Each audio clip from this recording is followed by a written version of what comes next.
Today we're going to talk about the 5 mistakes to avoid when buying a home.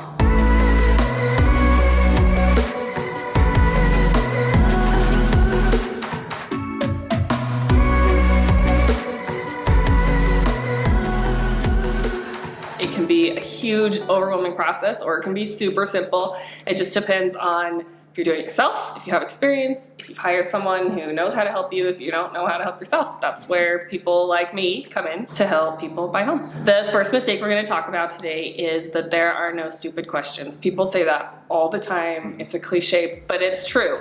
There are no stupid questions. If you don't understand something about the home you're buying, the loan you're getting, what the heck is an appraisal, why do I need to hire an inspector, what's radon, does my house have meth? All these things are not stupid questions. They're very valid. Make sure you're asking those questions. And if your agent doesn't know, they should be looking for answers for you or pointing you to a professional who does know, who can give you an actual accurate answer.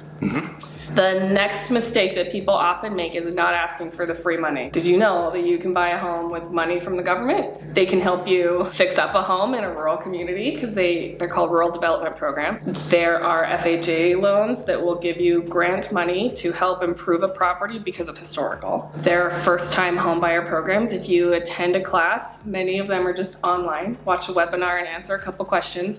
They'll give you money for closing costs. Your agent can give you money for closing costs. Your family can give you gift money.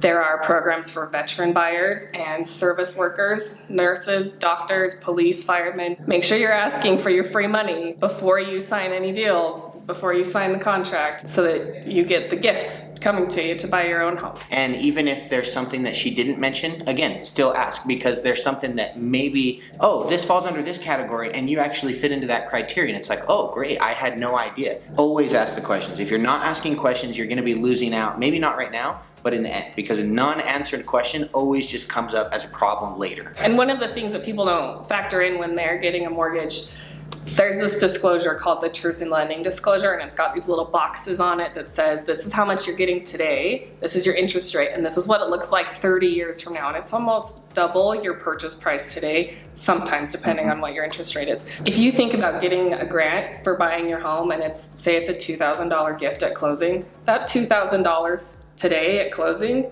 could be $25,000 30 years from now. So it's really important. It can cost you a ton of money if you don't ask and take advantage of those programs that are out there. Alrighty, just real quick, we want to stop this video and give a huge shout out to Perry Homes, Utah for providing the model home to shoot this video in. So let's hop back into the video. So when I started out in the real estate journey, one of the biggest mistakes I made, and I don't know that it was a mistake, but it's a choice I made, I followed Dave Ramsey religiously, and I'm probably going to get a lot of hate because a lot of people love him so much, and I'm not bashing him. His way works for a lot of people. You even said in the past your dad is very much a firm believer of the don't do the debt thing, pay cash. Yep. That works for some people. That's one thing to remember, that we're not telling you what works, and we're not guaranteeing you success in real estate. We're telling you what's worked for us. We're telling you things we've learned, things to look for, and things to avoid. That's really as simple as it gets. So with that, the Dave Ramsey principle, and I'm not quoting it exactly, but here's what I recall from my Dave Ramsey days. Credit doesn't matter. You don't need a credit score. Find a manual underwriter. I remember hearing these things on his talk show. All that sounds familiar. And it comes from a lot more people than just him. Yeah. And there's a lot of people who use that method. And that works. If you're using a small local bank, absolutely you can find a person that can underwrite your loan and get you that deal. It's going to take some shopping, so make sure you talk to your agent and plan some extra time for that to work. Most of the time these days though, you're going to use a lender who is actually going to resell your loan to someone else, and that's a whole other topic we can get into. But they are going to use what's called the AUS or the AUS system. That's the automated underwriting system. It's the gold standard for pre-approval letters. So mistake number 3 is not knowing your credit before you start the mortgage process. These days when people get pre-qualified for a mortgage, that's based on your credit and income, and you just hit the certain qualifiers and the system automatically says, yes, this person is super qualified. So mistake number 3 that we're going to talk about is not knowing your credit score, because that's one of the major factors in getting that AUS approval, the gold standard pre-approval letter that's going to make you a super competitive buyer in today's market. So know your credit. The way to do that, there are free websites out there websites like Credit Karma, myfico.com. You can go to I think it's freecreditreport.com or annualcreditreport.com. You should be knowing these things anyway to make sure that you're not, subject to identity theft and no one's using your good name out there. But if you check into those sites on a regular basis when you're buying a home, I'd suggest starting at least 3 months before you actually want to be moving into your home. Look at your credit score. Where is it? Today, you can get a first-time home buyer loan with a credit score as low as 660. That's an FHA mortgage product. But it requires private mortgage insurance, which doesn't go away for the life of the loan, and it requires you to refinance it later. That can be expensive, especially when your budget is super tight. You want all your money going into buying your home. So it's really important that you know your credit score, and if we can get you up before you need to be moving into your home, let's do that. Mistake number 4 that we're going to talk about that people make when buying a home is that they don't inspect the home. And I'm not just talking about hiring a home inspector, it's called doing your diligence in the process. In Utah, it might be different in different states, but in Utah, you want to see a home that's listed for sale. Your agent takes you, shows you the home, you guys decide on a fair market value, and you make an offer. Some people panic, but I don't know everything about the house before I make that offer. I don't want to promise to buy this house from you if I don't like something about it that I might find.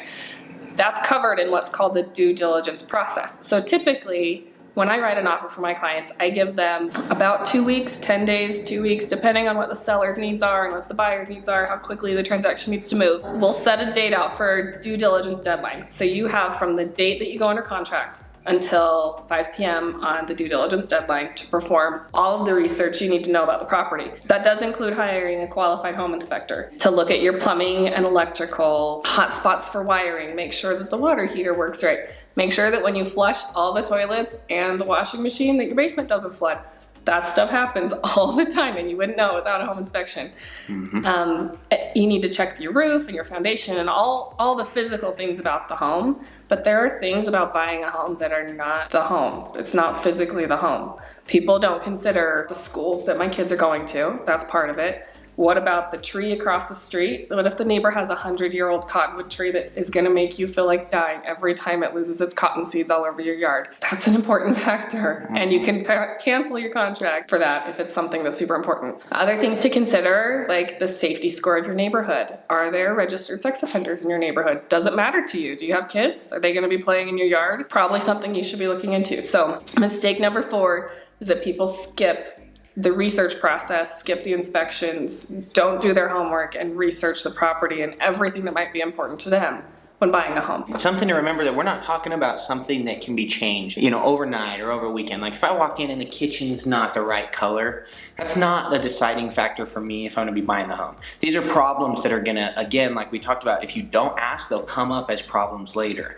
Football fields, soccer fields, big sports events, arenas and stadiums, overflow traffic into neighborhoods that could be your driveway. We want to go back and check morning, evening, night, a few different days of the week. Tuesday we come around, there's nobody. It's dead, it's quiet, it's peaceful. But Wednesday through Saturday, there's sports games on the arena behind the house and this is all covered and it's not quiet at all. So be sure to check things like that. Different times of the day, different days of the week, and again, not little stuff, the home itself, not the features in the home. I actually made this mistake when I bought my first home.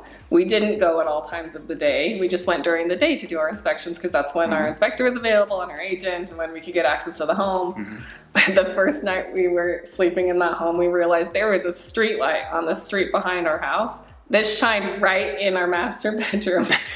So we were like not sleeping for a week until we could afford to put something over that window. But so the smallest stuff can be the biggest deal. Right. So be sure to ask, be sure to check it out. And again, just because it's okay at 10 in the morning doesn't mean it's okay at, trying to sleep hours. I wanted to remind you that if you guys are interested in furthering your real estate journey more, go ahead and follow the link down in the description, fill out that form, and one of our real estate professionals will be in touch with you shortly. And the last mistake that people make when they're buying a home that we're going to talk about today is not knowing what they can afford. As a rookie agent, I made this mistake with one of my first clients and it breaks my heart because they didn't buy a house with me because I messed this up so bad for them. Lessons learned. Let the lesson be learned here for you too.